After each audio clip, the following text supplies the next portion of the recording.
भारतीय नागरिक सुरक्षा संहिता 2023 की धारा 354, जो पूर्व में दोषसिद्ध अपराधी के पते को अधिसूचित करने का आदेश order for notifying address of previously convicted offender से संबंधित है।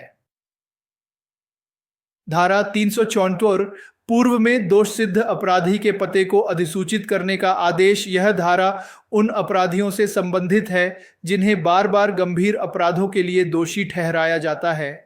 यह न्यायालयों को यह आदेश देने की शक्ति देती है कि ऐसे अपराधी अपनी रिहाई के बाद अपने निवास स्थान और उसमें किसी भी बदलाव या अनुपस्थिति की जानकारी अधिकारियों को दें।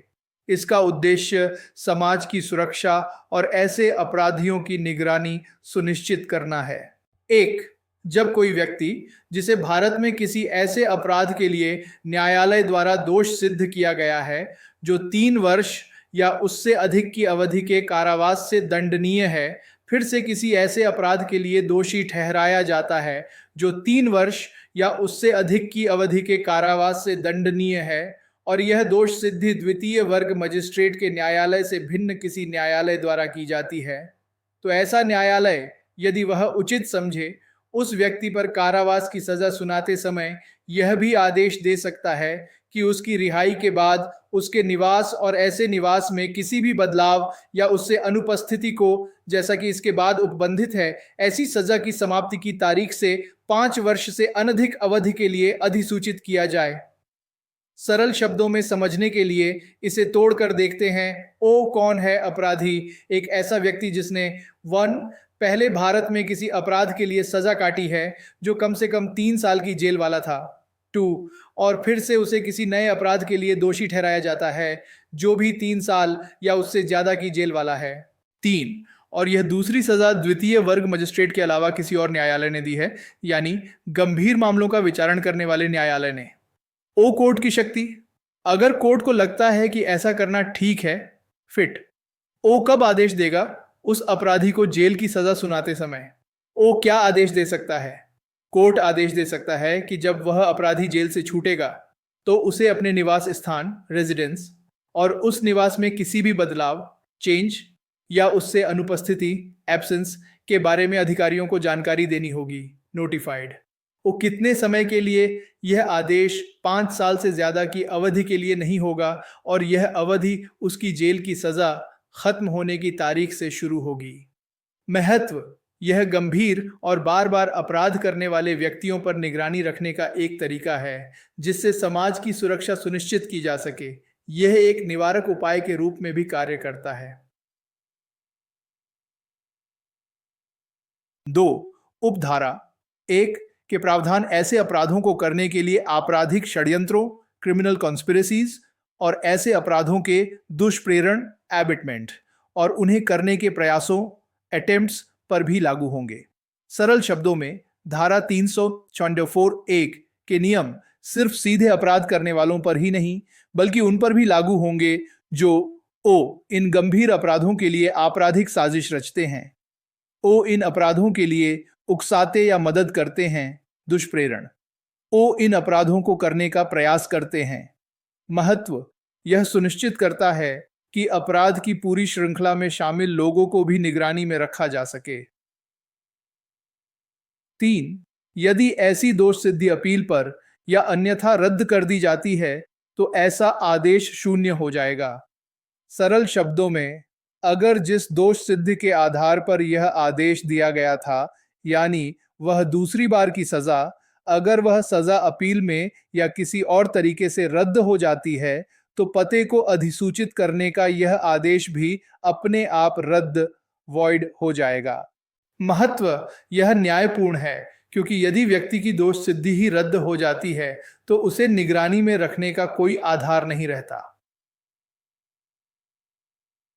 4. इस धारा के अधीन कोई आदेश अपीलीय न्यायालय द्वारा भी या उच्च न्यायालय या सत्र न्यायालय द्वारा भी, जब वे अपनी पुनरीक्षण की शक्तियों का प्रयोग कर रहे हों, तब भी किया जा सकता है। सरल शब्दों में, पते को अधिसूचित करने का यह आदेश सिर्फ निचली अदालत ही नहीं दे सकती बल्कि कोई अपीलीय न्यायालय, अपेलेट कोर्ट, भी दे सकता है। या उच्च न्यायालय, हाई कोर्ट, या सत्र न्यायालय कोर्ट ऑफ सेशन भी दे सकता है जब वे किसी मामले की पुनरीक्षण रिवीजन कर रहे हों, यानी रिकॉर्ड की समीक्षा कर रहे हों। महत्व: यह सुनिश्चित करता है कि यदि निचली अदालत ऐसा आदेश नहीं देती है तो उच्च न्यायिक निकाय भी अपराध की गंभीरता और समाज की सुरक्षा को देखते हुए ऐसा आदेश पारित कर सकें।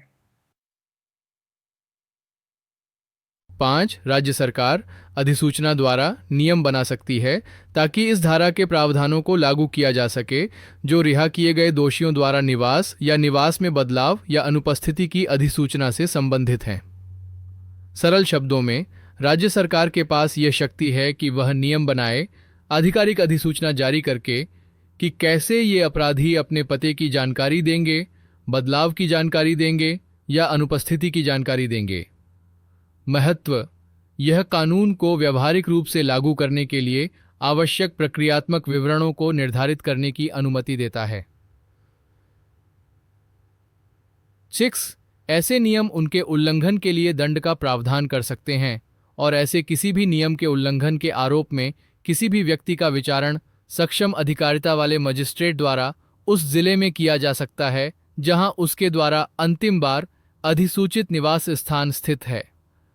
सरल शब्दों में, राज्य सरकार द्वारा बनाए गए इन नियमों में यह भी बताया जा सकता है कि अगर कोई अपराधी इन नियमों का पालन नहीं करता है तो उसे क्या सजा मिलेगी, और ऐसे किसी नियम को तोड़ने वाले व्यक्ति पर मुकदमा उस जिले के सक्षम मजिस्ट्रेट द्वारा चलाया जाएगा जहां उसने आखिरी बार अपना निवास स्थान बताया था। महत्व: यह सुनिश्चित करता है कि आदेश का उल्लंघन करने वालों को दंडित किया जा सके और निगरानी व्यवस्था प्रभावी रहे। सतान 18 पोस्टल इस धारा का समग्र महत्व जन सुरक्षा। यह समाज को बार बार अपराध करने वाले व्यक्तियों से बचाने के लिए एक महत्वपूर्ण उपकरण है जिससे कानून प्रवर्तन एजेंसियों को ऐसे व्यक्तियों की गतिविधियों पर नजर रखने में मदद मिलती है। अपराध निवारण: अपराधियों को यह पता होता है कि वे रिहाई के बाद भी निगरानी में रहेंगे, जिससे उन्हें फिर से अपराध करने से रोकने में मदद मिल सकती है। पुनर्वास में सहायता परोक्ष रूप से, हालांकि यह मुख्य रूप से निगरानी के लिए है, लेकिन कुछ मामलों में यह निगरानी अपराधियों को समाज में पुनः एकीकृत होने और नियमों का पालन करने में भी सहायता कर सकती है। कानूनी और प्रशासनिक समन्वय: यह राज्य सरकार को नियमों के माध्यम से कानून को प्रभावी ढंग से लागू करने के लिए लचीलापन प्रदान करती है। संक्षेप में, धारा 354 यह प्रावधान करती है कि यदि कोई व्यक्ति जिसे पहले 3 साल या उससे अधिक की जेल वाले अपराध के लिए दोषी ठहराया गया था और फिर से ऐसे ही अपराध के लिए दोषी ठहराया जाता है द्वितीय वर्ग मजिस्ट्रेट के अलावा किसी अन्य न्यायालय द्वारा, तो न्यायालय उसे जेल की सजा सुनाते समय यह आदेश दे सकता है कि वह अपनी रिहाई के बाद 5 साल तक अपने निवास और उसमें किसी भी बदलाव या अनुपस्थिति को अधिसूचित करे। यह प्रावधान आपराधिक षड्यंत्रों, दुष्प्रेरणों और प्रयासों पर भी लागू होता है। यदि दूसरी दोष सिद्धि रद्द हो जाती है तो यह आदेश शून्य हो जाएगा। यह आदेश अपीलीय न्यायालय या पुनरीक्षण शक्तियां प्रयोग करने वाले उच्च न्यायालय सत्र न्यायालय द्वारा भी दिया जा सकता है। राज्य सरकार इन प्रावधानों को लागू करने के लिए नियम बना सकती है और इन नियमों के उल्लंघन के लिए दंड का भी प्रावधान हो सकता है।